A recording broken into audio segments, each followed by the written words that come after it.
वज़ीर आज़म शहबाज शरीफ का मुल्की सलामती पर दो टोक मौक़िफ़, कहा अमन की ख्वाहिश को कमज़ोरी ना समझा जाए, जारहियत का जवाब देने के लिए तैयार हैं। वज़ीर आज़म ने कराची में पाकिस्तान नेवल अकेडमी में पासिंग आउट परेड की तकरीब से खिताब में कहा कि मुल्क की दिफा मजबूत बनाने पर कौम को मुसल्लह अफवाज पर फ़ख्र है। वज़ीर आज़म की दौरा कराची के दौरान नून लीग और MQM वफूद से भी मुलाकात, साबिक सदर आसिफ अली जरदारी से नवाब शाह में उनकी वालदा की वफ़ात पर ताज़ियत की। पाकिस्तान को चीन से 2 अरब 30 करोड़ डॉलर मिल गए। चीनी बैंकों के कंसोर्शियम ने रकम स्टेट बैंक में जमा करा दी। IMF से भी मुआहिदा होने का इम्कान। वज़ीर आज़म शहबाज शरीफ कहते हैं कि मज़ीद शर्त ना आई तो मुआहिदा हो जाएगा, जल्द मुश्किलात से निकल जाएंगे। मुस्लिम लीग नून के सरबराह नवाज शरीफ ने कहा है कि इमरान खान ने तब्दीली के नाम पर मुल्क का बेड़ा गर्क कर दिया। नवाज शरीफ से नून लीगी रहनुमा अमीर मकाम ने लंदन में मुलाकात की। अमीर मकाम ने पार्टी और हुकूमती अमूर पर नवाज शरीफ को मौक़िफ़ से आगाह किया। नवाज शरीफ ने कहा कि मुल्क को इत्तेहादियों से मिलकर मुश्किलात से निकालने की कोशिश कर रहे हैं। पंजाब का नया बल्दियाती निज़ाम, 14 नई म्यूनसिपल कॉरपोरेशंस, 40,015 यूनियन काउंसिल्स में 55 अरब रुपए का फ़ंड मुंतकिल किया जाएगा। Primary health, primary education, social welfare, family planning, transport समेत 10 सूबाई महकमे ज़िलाई हुकूमतों को मुंतकिल। वज़ीर आज़म की वज़ीर आला पंजाब को लोकल गवर्नमेंट एक्ट मुतारिफ कराने पर मुबारकबाद। इत्तेहादी हुकूमत में इख्तलाफात, 3 सूबों में गवर्नर के आइनी ओहदे ताहाल खाली। सिंध, बलोचिस्तान और खैबर पख्तूनख्वा में गवर्नर तैनात ना हो सके।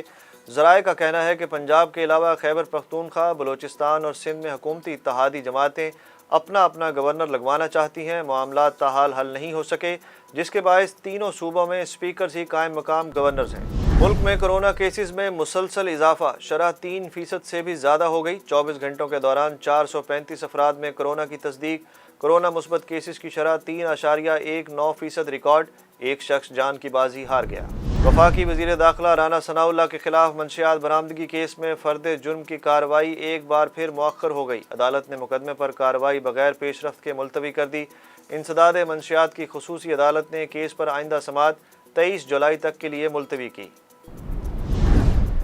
ट्रेन लेट होने पर जमात इस्लामी का महंगाई, सूदी निज़ाम और ख़राब मईशत के खिलाफ मार्च भी ताख़ीर का शिकार हो गया। ट्रेन मार्च से कबल अमीर जमात इस्लामी सिराजुल हक ने कहा कि हुक्मरान मुल्की नहीं, IMF के मफादात पर काम कर रहे हैं। मईशत बंद गली में पहुँच चुकी है, जिससे निकलने का कोई रास्ता नज़र नहीं आ रहा। सूद के खिलाफ वफाकी शरई अदालत का फैसला सुप्रीम कोर्ट में चैलेंज कर दिया गया। स्टेट बैंक और 4 निजी बैंकों ने सूद के खिलाफ वफाकी शरई अदालत का फैसला चैलेंज किया। अपीलों में वजारत ख़जाना, वजारत कानून, चेयरमैन बैंकिंग कौंसिल और दीगर को फरीक बनाया गया है।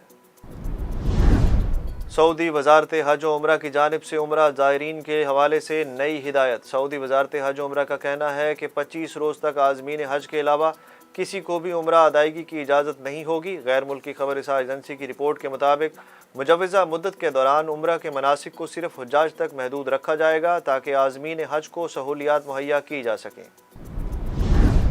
कौमी क्रिकेट टीम के कप्तान बाबर आजम ने साबिक भारतीय कप्तान विराट कोहली का एक और रिकॉर्ड तोड़ दिया। बाबर आजम ICC की T20 रैंकिंग में पहले नंबर पर सबसे ज़्यादा दिन रहने वाले खिलाड़ी बन गए। कौमी क्रिकेट टीम के कप्तान पिछले 1025 दिनों से T20 रैंकिंग में पहले नंबर पर हैं। इससे कबल ये एजाज़ विराट कोहली के पास था।